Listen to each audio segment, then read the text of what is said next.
D'accord, donc on va commencer pour le troisième atelier de VNI. Ce sera surtout la lecture des cartes CD, des cartes SD des machines. Quand vous mettez quelqu'un sous machine et que vous voulez voir un petit peu comment il a fait avec sa machine, est-ce qu'il présente des fuites, est-ce qu'il est bien synchronisé avec sa machine ou autre, vous avez besoin de jeter un coup d'œil sur la machine et rectifier éventuellement ce que vous avez à rectifier. Donc, c'est Maria Lagarazza qui était à la Pitié, qui est maintenant à Rennes, au CHU de Rennes, mais qui fait partie de l'équipe, et Estelle Wozniak, qui est toujours partie de l'équipe de Jésus Gonzalez de la Pitié-Salpêtrière. Alors, je vais leur passer la parole, mais disons que le quatrième atelier, ça va être l'atelier où on va essayer de faire le résumé de tous les ateliers et faire une révision des quatre ateliers. Voilà. Je vous passe la parole. À toi peut-être, Maria. Bon, bonjour à tous. Donc, je m'appelle Maria Alejandra, je ne suis pas ni française ni marocaine, je suis bien de Colombie.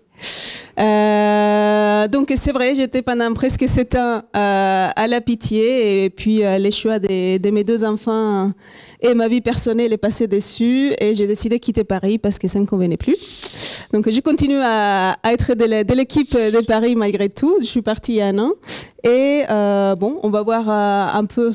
Déjà, on va commencer par se rappeler de ce que vous avez vu avec Claudia il y a quelques semaines. Donc, vous vous rappelez bien, il y a une prescription écrite qui nous impose l'autorité française pour les réglages et les prescriptions de la ventilation.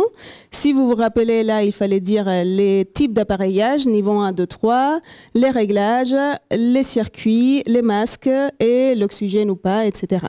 Donc ça, c'est une prescription médicale. C'est ça qu'il faut que nous, on dise aux prestataires, pas des prescriptions VNI comme d'habitude, pas des prescriptions PPC comme d'habitude, et vous faites ce que vous voulez.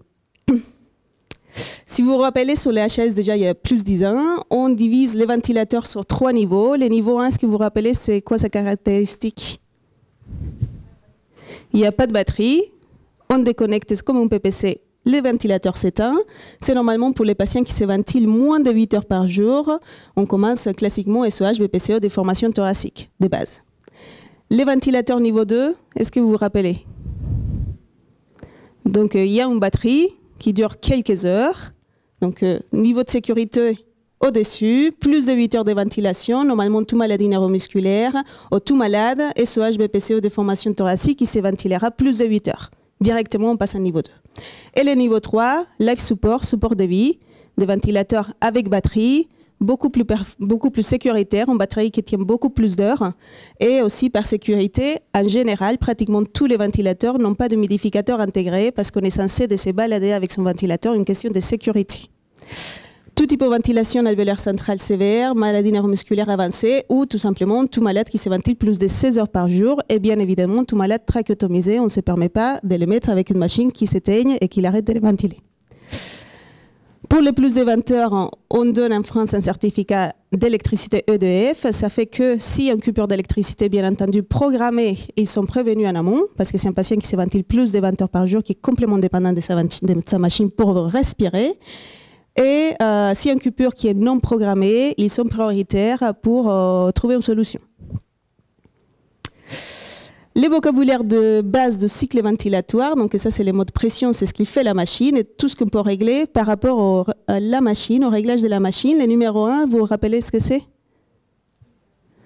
Les triggers inspiratoires, c'est la sensibilité à laquelle ma machine détecte que mon patient a commencé une inspiration et à ce moment il l'assiste. Le numéro 2, la pente inspiratoire, c'est la vitesse à laquelle la machine elle passe des EPAP à IPAP. Ça peut aller très vite ou ça peut aller un petit peu moins vite. Numéro 3, les temps inspiratoires, ça peut être fixe ou une fourchette que j'estime et le patient il peut décider son temps inspiratoire. Est-ce que si la pente inspiratoire elle est très lente, mon temps inspiratoire change? Regardez la courbe. Est-ce que si je change, ma pente inspiratoire était très lente, mon temps inspiratoire change? Non, exactement. Vous voyez, les temps inspiratoires commandent d'ici là. Si j'allonge ces parties-là, mon temps inspiratoire, ça sera toujours le même. Et je crois que Claudia vous a expliqué, une pente aspiratoire trop longue avec un temps inspiratoire trop court, finalement, vous allez avoir presque pas d'air qui va rentrer. Les 4, la pression inspiratoire, pardon, je l'ai dévoilé. IPAP, le numéro 5. Le cyclage ou les triggers expiratoires, la sensibilité à laquelle ma machine détecte que mon patient a fini l'inspiration et va passer à l'expiration pour qu'elle passe à une pression expiratoire. Le numéro 6, c'est la pente expiratoire. Et le numéro 7, la pression expiratoire que vous voyez, bien sûr, c'est toujours une pression positive en dessous de 0. Est-ce qu'il y a des questions? On se rappelle bien?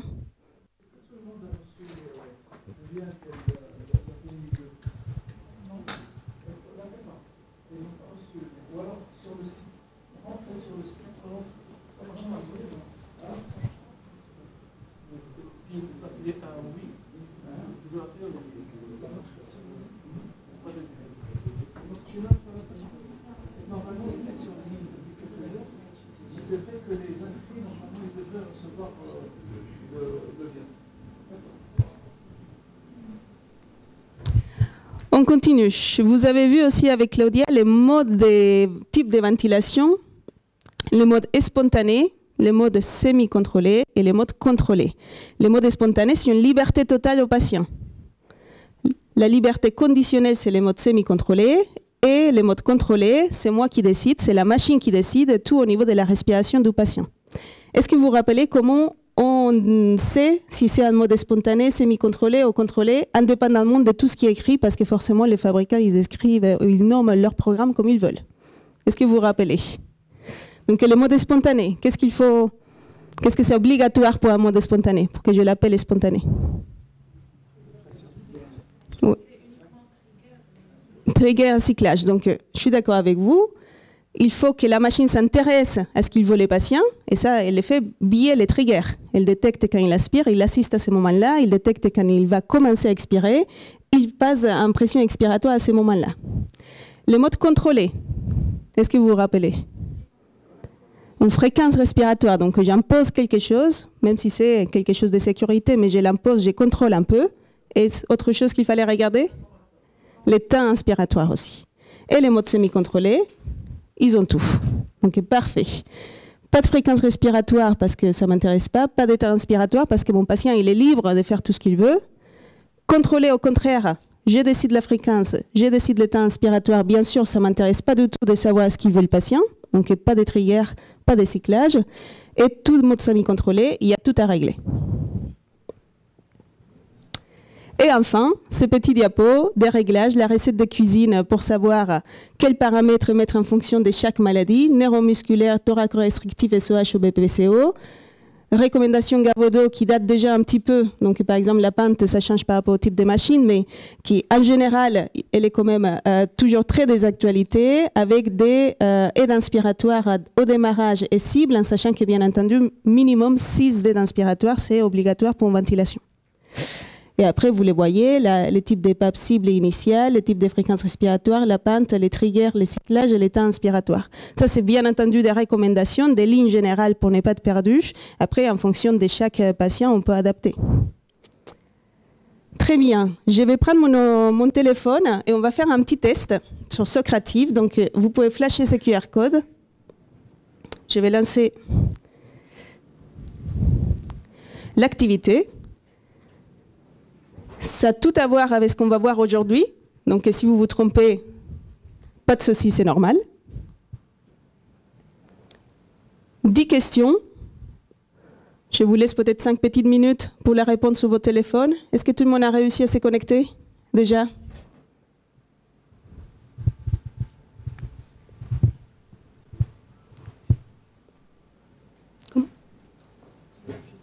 Oui.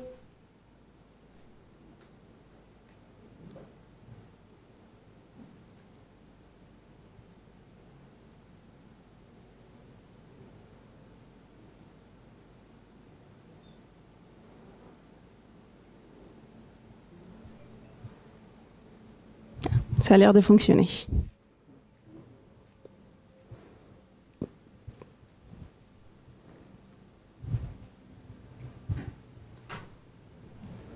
Il est 31 à 35 ou à 20 si vous avez fini.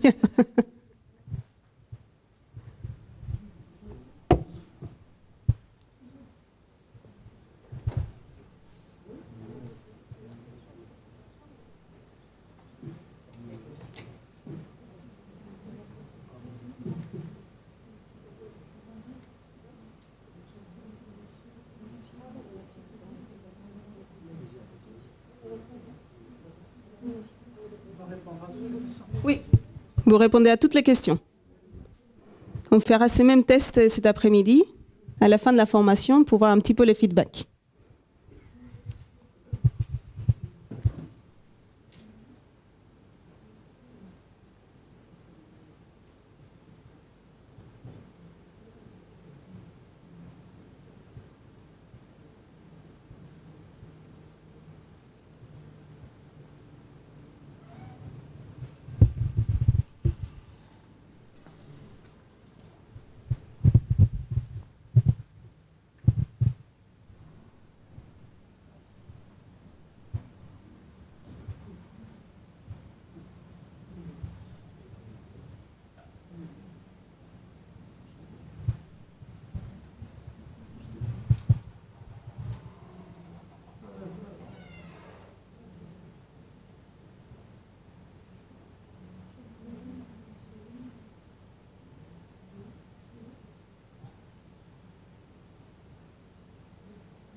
Il y a du monde qui commence à finir déjà.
Allez, je laisse une petite dernière minute. Et après, de toute façon, vous les feriez cet après-midi, encore une fois.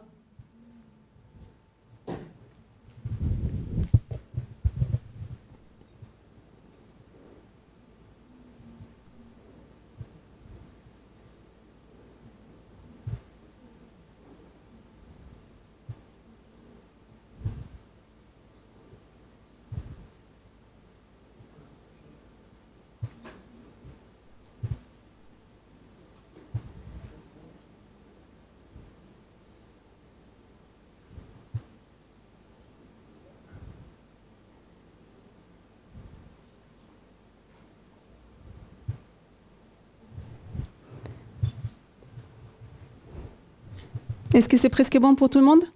Oui? Bon, très bien. On va faire un petit point. Est-ce que ça a été comment? Ça va?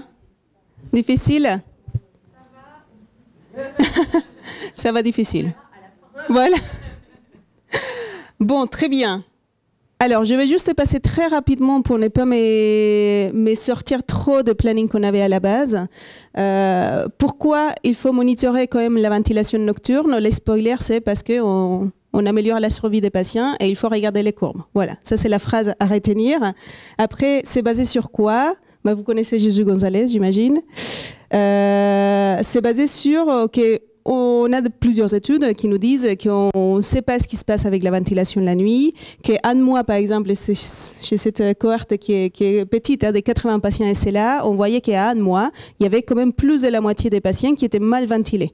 Donc effectivement, il y a quelque chose, même si on voit qu'à la première fois qu'on les voit en consultation ou à l'hôpital, l'adaptation est bonne et qu'on est plus ou moins content, il faut quand même regarder parce que plus de la moitié de nos patients sont mal ventilés. Et ça a des impacts, et ça a des impacts aussi sur la survie. Donc effectivement, là, vous voyez, par exemple, celui-ci, c'est le même nombre de patients. Les groupes d'eau qui n'étaient pas ventilés ou mal ventilés à 1 mois, il y avait quand même une survie qui était moindre. Et chez les patients SLA, c'est quelque chose de très important. Tous les mois qu'on gagne, c'est quand même déjà ça, parce que la survie, elle est au maximum des 5 ans en moyenne. Pareil, d'autres patients, ceux qui sont mal ventilés ou qui sont toujours hypercapniques, malgré la ventilation, sont plus admis à réanimation. Et bien entendu, l'événement, l'absence d'événement et la survie des patients, elle est moindre si on contrôle peu ou mal l'hypoventilation, si on n'arrive pas à la corriger ou si elle est mal contrôlée. Ça, pareil, c'est de ces études-là qui sortent le minimum de ventilation de 4 heures. C'est parce qu'on sait que les patients qui se ventilent ou qui sont non tolérants de la ventilation, ils décèdent aussi beaucoup plus vite s'ils utilisent la ventilation moins de 4 heures par jour. Je pense encore rapidement, ça c'est des patients par exemple BPCO en 2014, on voit que les patients qui se ventilent moins de 4 heures, ils ont quand même une ventalité qui a augmenté, et là vous avez les biais des patients qui sont BPCO mais très sévères puisqu'ils se ventilent plus de 10 heures par jour. Les obstructions, c'est aussi important, notamment sur les patients neuromusculaires et SLA. Vous voyez les patients qui n'ont pas d'obstruction, que les obstructions sont corrigées. Les obstructions sont non désaturantes, désaturantes ou non corrigées du tout. Et ça a un impact aussi au niveau de la survie de ces patients neuromusculaires sous VNI. Donc c'est important de voir les obstructions et de les corriger aussi. Et pareil, sur tous les patients qui sont pas porteurs de la maladie, si on corrige pas suffisamment la capnie, ils ont une survie qui est moindre aussi. Tout ça pour réaffirmer l'importance qu'il faut regarder ce qu'on fait avec nos malades ventilés. Et comment on les fait? On les fait déjà. Il faut connaître les ventilateurs qu'on met en place. Il faut être à l'aise avec les choix des ventilateurs que vous faites.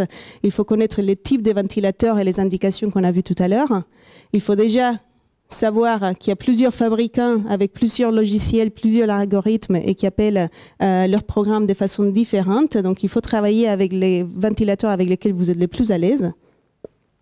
Et aussi, bien entendu, il faut savoir rentrer dans les modes cliniques, débloquer la machine et pouvoir faire les adaptations des paramètres. Et après, il y a quand même les suivis. Et les suivis, c'est ce logogramme-là auquel on va revenir plus tard.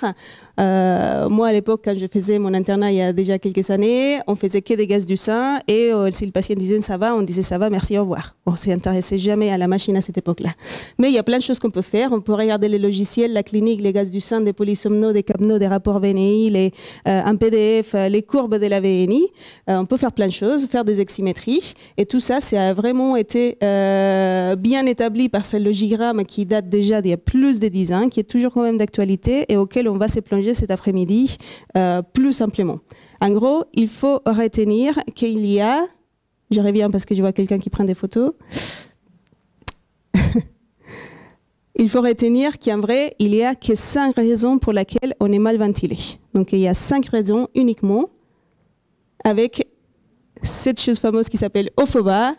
La O, c'est d'observance ou des objectifs. Et si on n'a pas d'objectif, on regarde par cet ordre-là les fuites, les obstructions, les volumes de l'hypoventilation résiduelle. Le plus petit doigt, c'est les asynchronies. Donc, cherchez toujours en l'ordre. Si le patient n'aimait pas la machine, il faut déjà commencer par ça. Deuxième moment, toujours de fuite, toujours les obstructions, toujours l'hypoventilation. Et à la fin, des asynchronismes plus complexes, et ça, c'est toujours cet ordre-là qu'il faudra suivre. Même si parfois on est très tenté à regarder les asynchronismes parce que ça nous paraît quand même intéressant, c'est vrai que les grands problèmes de la machine, de la ventilation, de la qualité de la ventilation, ça va être une grande majorité de fuites. Voilà, on va passer, je vais essayer de me tenir. Là, j'espère que je vous ai convaincu qu'il faut quand même regarder la ventilation de vos patients. Et on va commencer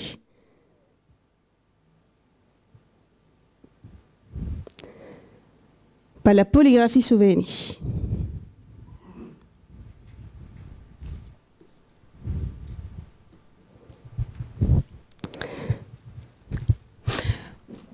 Donc,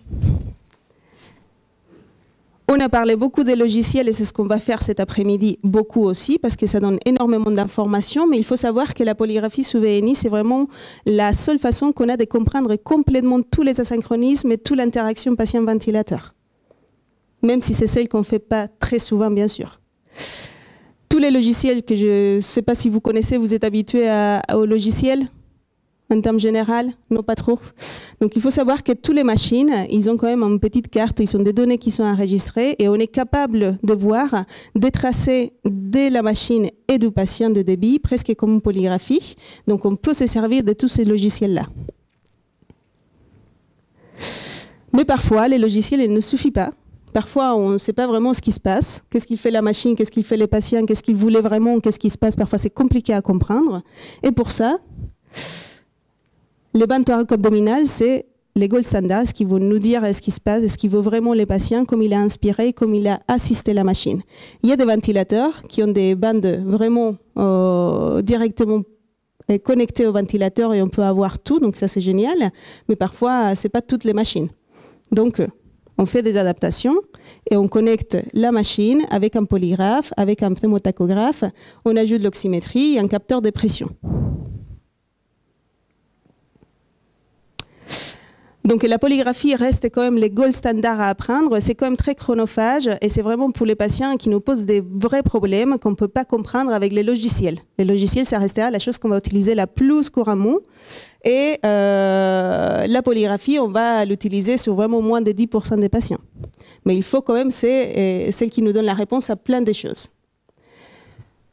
Avant de commencer, il faut comprendre un peu la forme normale des courbes pour pouvoir savoir quand est-ce qu'il y a quelque chose qui ne va pas. Donc la forme normale des courbes, vous avez la pression qui est ce qui donne la machine, ce qu'on a vu tout à l'heure. Les débits du patient, c'est l'inspiration rapide et plus lente, et plus l'expiration très rapide et plus lente, jusqu'à 0.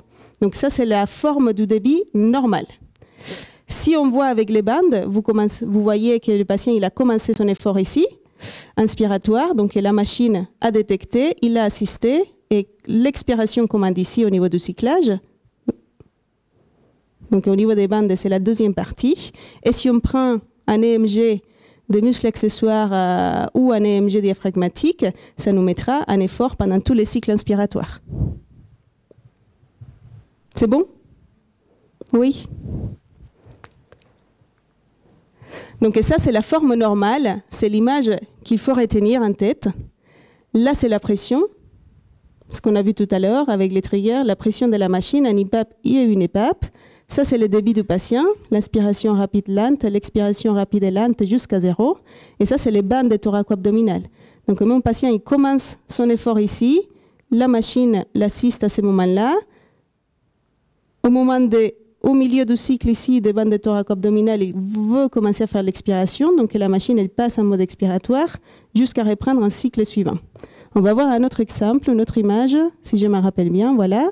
Pareil, la pression carrée, les débits du patient et les bandes thoraco-abdominales, l'effort il est pendant tous les cycles.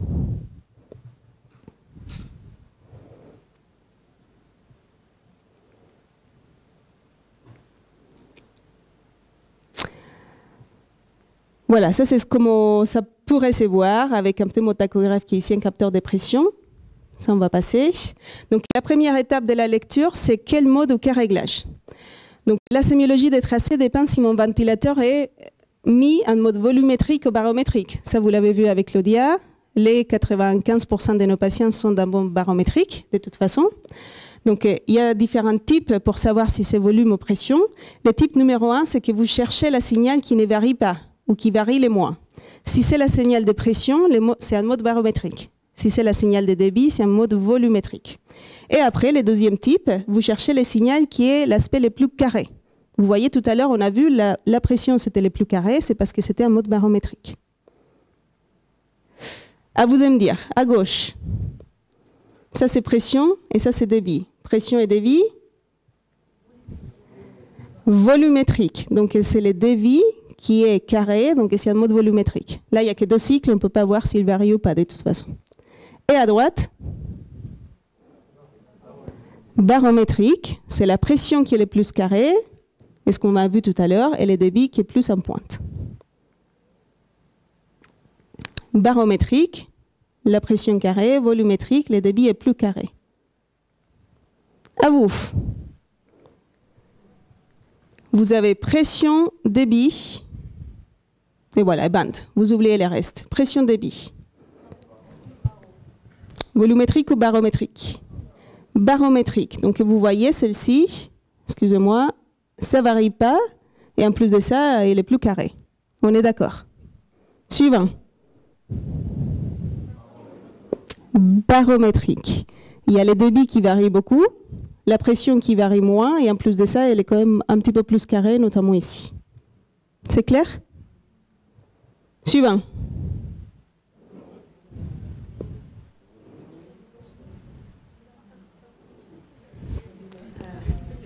Ah. Volumétrique. La signal qui varie le moins, tous les deux varient un petit peu, mais c'est vrai que celle-ci, elle est quand même beaucoup plus carrée tous les longs. Volumétrique ou barométrique? Barométrique, très facile en plus. Carré, elle varie peu au moins quand même que celle-ci. Et en plus de ça, elle est très carrée et celle-ci, elle est plus pointue. Suivant. Volumétrique, très bien. La signal la plus carrée, c'est les débits. Volumétrique, même raison. Barométrique, plus carré. Ah non. Plus carré la pression et les débits plus en pointe. Voilà, très bien. Vous savez déjà voir, même si vous ne voyez pas les réglages, si c'est volumétrique ou barométrique. Après, il faut chercher l'événement respiratoire. Il est où l'événement respiratoire? C'est une baisse de la ventilation qui entraîne une rupture de l'état clinique. Soit un réveil, soit une désaturation, soit une augmentation de la capnie. Il faut toujours chercher l'événement respiratoire avant d'analyser. Et pour ça, il y a aussi deux tips. Le premier, vous cherchez les moments où les sangles thoraco-abdominales bougent moins, mal, peu ou pas. Ce qui entraîne la rupture clinique. Et attention, parce que la rupture de l'état clinique du malade, ça sera juste immédiatement avant, si c'est un EEG, si c'est un micro-éveil, quelques secondes avant, si c'est une désaturation, et quelques minutes avant, si c'est une majoration de la capnie. Comme pour la polygraphie. À vous de me dire, il est où l'événement? Où les bandes de thoraco-abdominales bougent, j'y reviens. Bouge moins, mal, peu ou pas?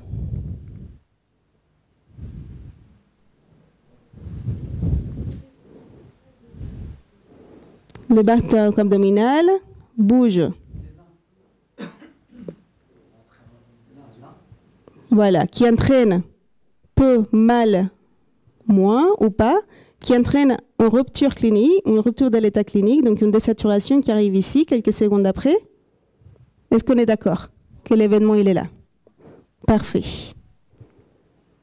Il est où l'événement? Où les bandes bougent moins, mal, peu ou pas? Il y a deux événements. Il y a la désaturation qui est là. Hein? On regarde un petit peu avant. C'est là. Très bien.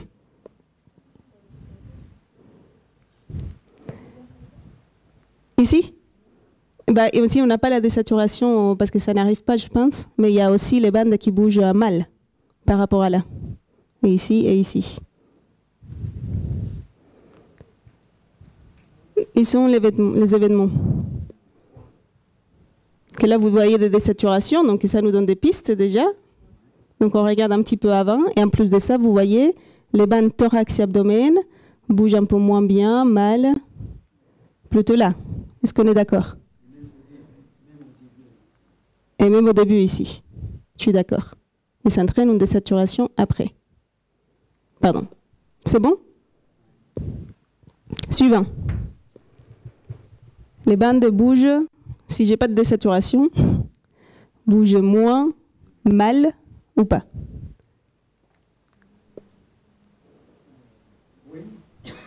Où ça? Il y avait une bonne ventilation. Oui. Et tout à fait à la fin. Et au milieu, il y a déjà un petit... C'est un peu diminué. D'accord, oui, je suis d'accord. Est-ce qu'on est d'accord que c'est plutôt là, oui? Là, on voit que ça bouge quand même moins. Et là, on verra, est-ce que c'est ça, après. On est déjà sous la reconnaissance. Il est où l'événement? Partout. Un énorme événement.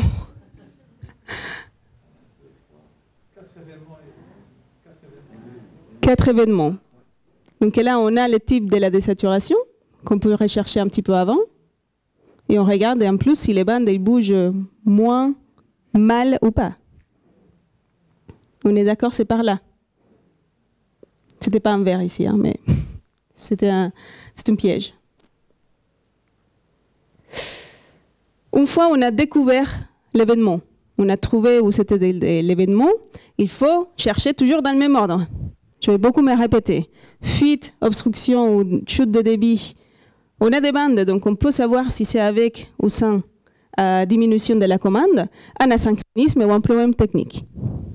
On est d'accord, ça sert toujours la même chose et toujours en premier les fuites. Allez, on y va pour les fuites.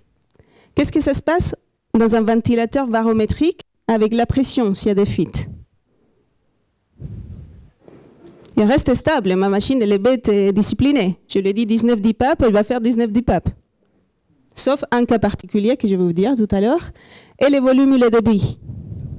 Il augmente, on est très bien d'accord. Sur les ventilateurs volumétriques, qu'est-ce qui se passe avec la pression? Ça change, oui. Et le volume? Ça resterait normalement stable. La pression, je mets stable, sauf si fuite massive. Si en fuite massive, la turbine de la machine, elle n'est même pas capable d'arriver à la pression que je l'ai demandé, s'il y a beaucoup de fuites. Donc ma machine bête et disciplinée, où je l'avais dit 19 dipap, si à un moment donné, elle me fait 15, il n'y a qu'une raison dans le monde, c'est une fuite massive. Et le volume, ça peut diminuer s'il y a une fuite massive aussi. On va rester les méthodes barométriques. On ne va pas s'embêter à regarder les volumétriques. La grande majorité de nos patients sont en barométrique. Et là, vous voyez par exemple la fuite, vous voyez la pression qui est stable et le débit qui augmente un peu au fur et à mesure. Je ne me plonge pas plus que ça. Augmentation des débits. C'est le débit qui augmente ici. Fuite ou pas fuite? Enfin, fuite. De toute façon, on est sur les fuites. Elle est où la fuite? On est en mode barométrique. Hein? Je ne vous mets pas de piège ici du tout. Ça sert à que des modes barométriques.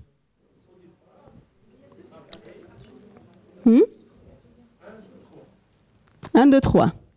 Donc là, on est d'accord, il y a une augmentation du débit. On est tous d'accord. Hein? Et là aussi, il y a quelque chose qui se passe. Il y a soit une stabilité, soit une petite diminution par des fuites aussi. Et ça entraîne un peu de désaturation. Et ça aussi, j'aurais pu le faire aussi.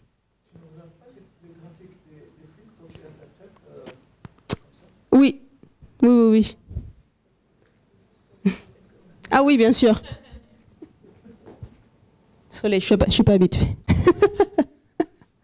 Alors, si, je regarde quand même les tracés de fuite aussi. Si. Est-ce que toute fuite engendre une désaturation? Non, pas forcément du tout. Et on verra des exemples cet après-midi aussi. Après, je regarde des chutes de débit.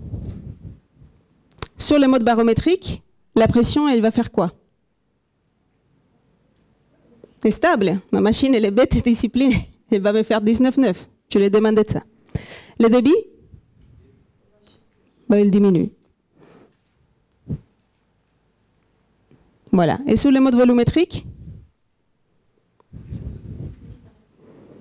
la pression peut varier. Oui.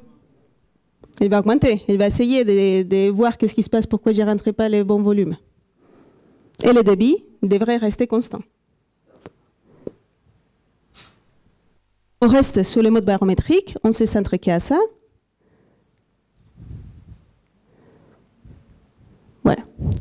Là, vous voyez un exemple, c'est pas dans le bon ordre, mais ça c'est la pression et ça c'est le débit. La pression reste stable et le débit diminue. On est d'accord? Un autre exemple. Pression en haut, débit. Combien de chutes de débit?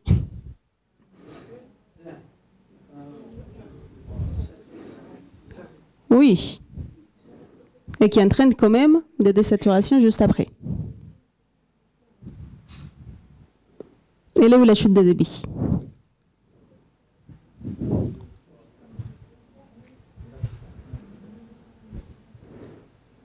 J'ai mis les plus évidentes, mais oui. Là, vous voyez, la pression elle est constante, bien sûr, c'est ma machine qui fait ce que je lui dis, et le débit descend. Une fois j'ai détecté des chutes de débit, là, j'ai des bandes thoraco-abdominales, donc je peux savoir si c'est avec ou sans diminution de la commande ventilatoire. Le gold standard pour savoir la commande ventilatoire, c'est l'EMG diaphragmatique, ou la pression ésophagienne. Donc la pression ésophagienne, je vais savoir exactement combien elle est la pression intrathoracique et savoir si mon patient a fait un effort ou pas. Mais bien entendu, on ne va pas mettre des ballons ésophagiens à tous nos patients ventilés à domicile pour voir si vraiment c'est eux qui ont demandé ou pas. Donc bien sûr, ça c'est le gold standard qu'on pratique pratiquement jamais. Et le signe indirect de la commande du patient, c'est les sangles thoraco-abdominales. Donc c'est à ça qu'on regarde, et comme c'est pour la polygraphie, on regarde ce qu'il fait le patient au niveau thorax et abdominal et on peut savoir s'il y a un maintien ou une abolition de la commande. Par exemple, sous celle-ci, en mode barométrique, le débit qui diminue, et là sur les bandes, est-ce que c'est avec ou sans? Ça ne bouge pas, donc il y a une diminution de la commande. On est d'accord. D'autres choses qu'on peut ajouter, et par exemple qui s'est fait dans l'unité des sommeils d'Isabelle Arnulf à la Pitié, et qui aussi l'a fait Morphy en Angleterre, c'est ajouter des MG, des muscles accessoires, et ça nous permet de savoir l'activation des muscles accessoires, notamment chez les patients neuromusculaires. Et savoir à quel moment ils utilisent tous ces muscles accessoires pour respirer la nuit, c'est un signe indirect d'une dysfonction diaphragmatique. Donc ça, sachez qu'on peut les faire aussi, qu'on peut les poser en parasternal ou au niveau des muscles du cou, et qui nous donne des informations de l'activité du patient et des besoins d'activer tous ces muscles accessoires parce que le diaphragme est compétent, ou il n'arrive pas à les faire tout seul. Donc qu'il s'active, ça veut dire que le diaphragme n'est pas assez compétent pour les faire tout seul pendant les sommeils. Juste pour information. Et enfin, l'asynchronisme. Et waouh, là on va se plonger sur, sur les asynchronies. Il y a des papiers qui ont fait les groupes Somno-BNI, je vous laisse là les références si vous voulez les lire en entier. Mais en gros, sous les asynchronismes, il faut savoir qu'il y a deux types de groupes d'asynchronisme, un asynchronisme des fréquences et des asynchronismes intracycles, et qu'ils proposent de différencier ce qui fait la machine et ce qu'il voulait mon patient, avec ces petites cases et ces petites lettres. On sait, c'est-à-dire que c'était la machine qui a lancé toute seule, c'est un cycle contrôlé, le patient il l'avait pas demandé. Un A, ça veut dire que c'est un cycle assisté. Le patient a demandé la machine à assister, à continuer. Et une P, si c'était la demande du patient ou zéro demande du patient. Donc on va commencer à savoir et je vais vous montrer. Il propose des petites cases comme ça. Par exemple, on va aller voir de plus près, les asynchronies des fréquences. Un double trigger, un double déclenchement, c'est deux cycles suivis, un après l'autre. Ce sont des cycles, normalement on appelle un double déclenchement si c'était une seule demande du patient, mais que la machine l'a assisté deux fois à la place. Ça l'a coupé et ça a repris juste après.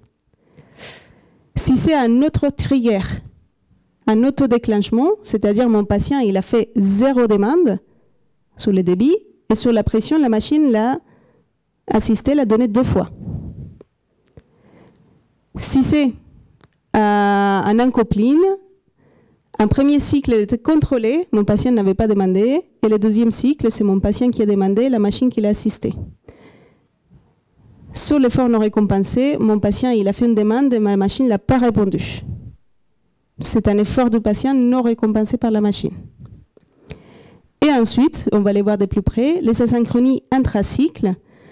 Vous avez la sous-assistance ventilatoire. La demande de mon patient, des P des patients, elle est très importante. La machine l'assiste, mais peu. Elle aurait dû l'assister un peu plus. Et ce qu'on appelle un cyclage précoce ou un cyclage tardif. Mon patient voulait un cycle très long, la machine l'a donné un cycle court. Ou mon patient voulait un cycle plus court et la machine l'a donné un cycle très long. D'accord? On va les voir un à un. Est-ce qu'on peut voir ces asynchronismes ou on peut les comprendre avec les logiciels des machines qu'on va voir cet après-midi? On peut voir quelques-unes et on peut comprendre quelques-unes. Il y aura des asynchronies comme ça qu'on ne pourra pas comprendre et pour lesquelles il faudra quand même passer sur la polygraphie pour savoir ce qu'ils voulaient les patients vraiment. Exemple, on a un effort non récompensé, c'est-à-dire mon patient elle a fait un effort, la machine ne l'a pas assisté. Ça n'a pas été récompensé par la machine. Sous les logiciels, je le verrai comme ça. Est-ce que vous avez déjà vu ce type d'asynchronie? Ou ça vous dit quelque chose? Là, c'est le débit et la pression. Là, vous voyez, le patient a fait un effort ici et la machine ne l'a pas assisté. Il a fait un effort là, la machine ne l'a pas assisté avec de la pression. Donc, c'est un effort du patient qui n'a pas été assisté par la machine. Si je le vois avec une polygraphie, c'est quelque chose comme ça. Le patient a fait un effort, ce que je vois ici sur le débit. La machine ne l'a pas assisté, ne l'a pas donné un cycle. Et mon patient, il avait bien fait un effort avec les bandes thoraco-abdominales, qui est resté petit finalement parce qu'il n'a pas été assisté par la machine. La même chose. Mon patient voulait, la machine ne l'a pas assisté. Sur un découplage, ça c'est que des exemples, hein. Il y a deux cycles, un après l'autre. Les premiers n'étaient pas volus par mon patient, les deuxièmes étaient bien volus. Par exemple là, ces cycles-là, il n'y avait pas de mouvement, la machine l'a assisté, en contrôlé, et les deuxièmes, mon patient il les voulait bien, et la machine l'a assisté. Ça fait une sorte de double déclenchement qu'on ne pourrait pas comprendre si on n'a pas de bande thoraco-abdominale de toute façon.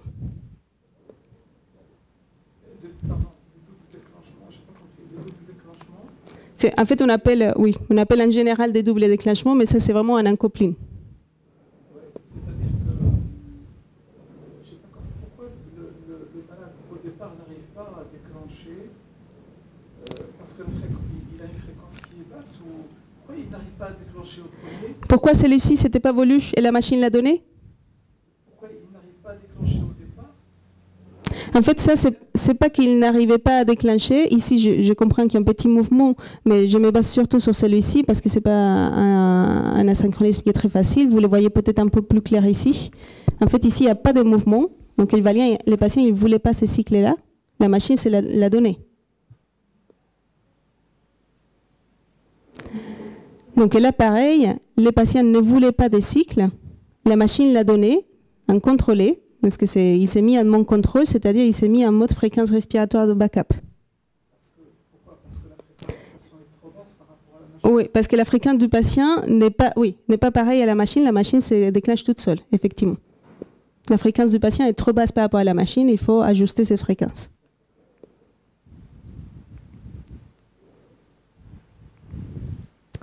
Cyclage précoce, c'est-à-dire le cyclage est trop précoce.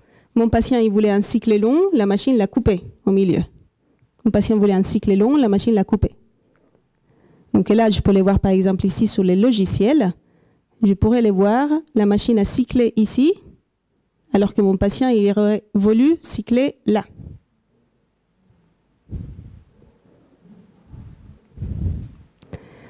Là, ce n'est pas des bandes thoraco-abdominales, mais c'est un EMG, c'est l'effort diaphragmatique. Donc, vous voyez, l'effort diaphragmatique est plus long que les cycles, finalement. Le cycle, il a coupé là, il aurait voulu arriver jusqu'ici. C'est à peu près la même chose. Il faut augmenter, soit il faut durcir les cyclages, soit il faut augmenter les temps inspiratoires, de la façon que vous voulez. Après, on peut jouer un peu comme on veut.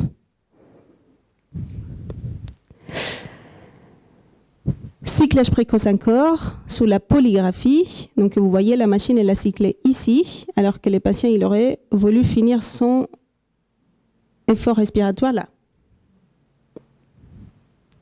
Cyclage tardif, il est trop tardif par rapport au patient. C'est-à-dire, mon patient il voulait un cycle court, et la machine l'a donné un cycle trop long. Là, c'est un peu plus difficile à avoir un tracé. Donc là, j'ai mis directement l'effort un peu diaphragmatique. Donc les patients, il aurait voulu peut-être s'arrêter ici et la machine l'a continué jusque-là. Ça, je passe rapidement parce qu'on les voit, c'est difficile à voir avec les logiciels. L'autre trigger, c'est l'autodéclenchement. C'est-à-dire mon patient, il avait 0 demande et la machine l'a donné. Par exemple, vous pouvez les voir. Je ne sais pas, je ne suis pas sûre parce que je n'ai pas de demande de thoraco-abdominal, mais sur les logiciels, je pouvais voir 3 cycles comme ça d'un coup. Normalement, les patients, il n'est pas censé avoir besoin de 3 respirations de suite. Et dans ce cas, tu expliquerais ça par Ça peut être plein de choses. Soit le trigger, il est trop sensible, et au moindre changement de débit, la machine interprète que mon patient, il a voulu commencer un nouveau cycle. Soit aussi, parfois, il y a des choses au niveau des tuyaux, il y a l'humidification. Il y a des gouttes d'eau, des condensations d'un tuyau, et ça fait des petits mouvements de débit que la machine interprète comme un trigger, et il envoie. Là, pareil, par exemple, ces cycles-là, il les voulait, la machine l'a donné un 2e cycle, et elle ne voulait pas du tout. Et là, c'est la décoordination totale. Là, il n'y a rien qui va. Le patient, il est complètement découplé de sa ventilation. Par exemple, là, il est en train de finir l'expiration pour commencer une inspiration, la machine était en cyclage. Il est en train de passer de l'IPAP à l'EPAP. Le patient, il est au milieu de sa courbe, c'est-à-dire ça, c'est l'inspiration. Il est prêt à expirer et la machine, il est prêt à lui donner une inspiration. Donc là, il n'y a rien qui va. Il n'est pas du tout bien coordonné avec la machine. Là, pareil, il commence une inspiration ici, avec ses bandes thoraco-abdominales. C'est sa demande qui commence ici et la machine, elle est en train de finir son inspiration. Il n'y a rien qui va. Voilà, asynchronie, mais j'ai fini quand même avec ces diapos en disant il faut quand même éliminer les plus fréquents, les fuites et les obstructions, que c'est les principaux problèmes de la ventilation. Les fuites entraînent des asynchronismes, donc l'objectif, ce n'est pas de changer les cyclages ou les triggers ou la fréquence respiratoire des backups, l'objectif c'est corriger les fuites, et pareil, juste après une obstruction, on va avoir des asynchronies. Le patient, il a besoin d'air, donc il ne faut pas monter la pression ou les volumes, il faut corriger l'obstruction qui entraîne l'asynchronisme. C'est pour ça qu'il faut toujours suivre les mêmes ordres, toujours chercher les fuites, qui c'est les problèmes dans les 70% des cas, puis les obstructions, puis regarder des asynchronies. Donc on s'est beaucoup plongé sur les asynchronies, mais c'est vrai que dans la vraie vie de tous les jours, c'est ce qu'on voit un peu les moins. Donc la polygraphie sous VNI nécessite beaucoup d'entraînement. Vous avez vu les tracés, il faut quand même se faire un œil pour regarder, pour bien voir que tout est correct. C'est très utile pour comprendre absolument tous les asynchronies qu'on voit et qu'on n'est pas capable de comprendre avec les logiciels. Et son interprétation nécessite la lecture par étapes. Déjà, en quel mode barométrique, volumétrique, comme on a vu tout à l'heure, mais en général, la plupart des patients, ça c'est un barométrique. Où est l'événement respiratoire, le détecter, et en fonction des quand on a trouvé l'événement respiratoire, regardez toujours par les mêmes ordres, si c'est des fuites, si c'est des obstructions, des chutes de débit, est-ce qu'il y a une abolition ou maintien de la commande ventilatoire, ou si c'est un asynchronisme, ou si c'est une erreur technique. J'ai fini avec mon nouveau hôpital, mon bâtiment cardio-pneumologique au CHU de Rennes. Voilà. Si un jour vous avez envie de me visiter, soyez les bienvenus.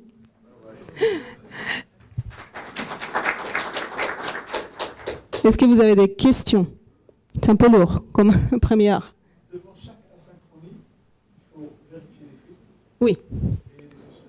Oui. Il faut manier la lecture des cartes. Oui, parce que de toute façon, dans la lecture, dans les protocoles qu'on va vous proposer cet après-midi, il va y avoir toujours quand même, cet après-midi, c'est midi, tout à l'heure après la pause, ça va être toujours d'abord rechercher les fuites, après les obstructions, et on voit en dernier les asynchronies de toute façon. Donc normalement, on aurait déjà éliminé tout ça, et si on a des asynchronies, on sait qu'elles sont interprétables. Est-ce qu'il y a d'autres questions par rapport à tout ça? La fréquence? Ah, la cause de la plus fréquente synchronie, c'est une sous-assistance ventilatoire. C'est l'hypoventilation résiduelle. Oui, c'est-à-dire il faut améliorer les pressions. Il faut améliorer les volumes qui rentrent dans les poumons. Et en plus, c'est des asynchronies qui sont très efficaces. facile, efficace, facile à voir, et ça nous donne une information très importante, c'est-à-dire il les manque d'air aux patients, il faut monter les pressions. Donc ça, c'est vraiment les synchroniques qui sont les plus faciles à voir et qui sont très, très efficaces pour nous, pour adapter la ventilation au mieux. Oui, pas du tout.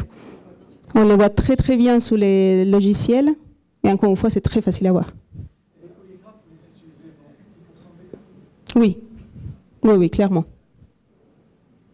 C'est vraiment quand on ne s'en sort pas et on n'arrive vraiment pas à comprendre et que la qualité elle est très compromise, mais on arrive quand même à savoir beaucoup de choses avec les logiciels. On va passer quand même 2 heures tout à l'heure pour les voir.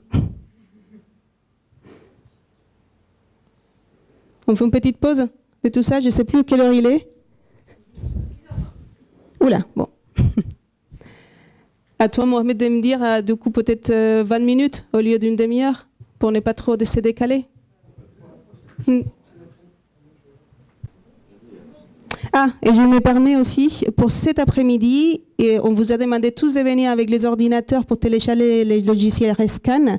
Donc ça met un petit temps, on a 4 clés USB, donc là, sur la pause, 4 personnes pour commencer à télécharger dès maintenant, pour que ça soit fait. Pour ceux d'entre vous qui ont ramené votre ordinateur, ouais, parce que je vois ici des ordinateurs là. Vous voyez Estelle ? Et on commence déjà à télécharger pour ne pas perdre trop de temps.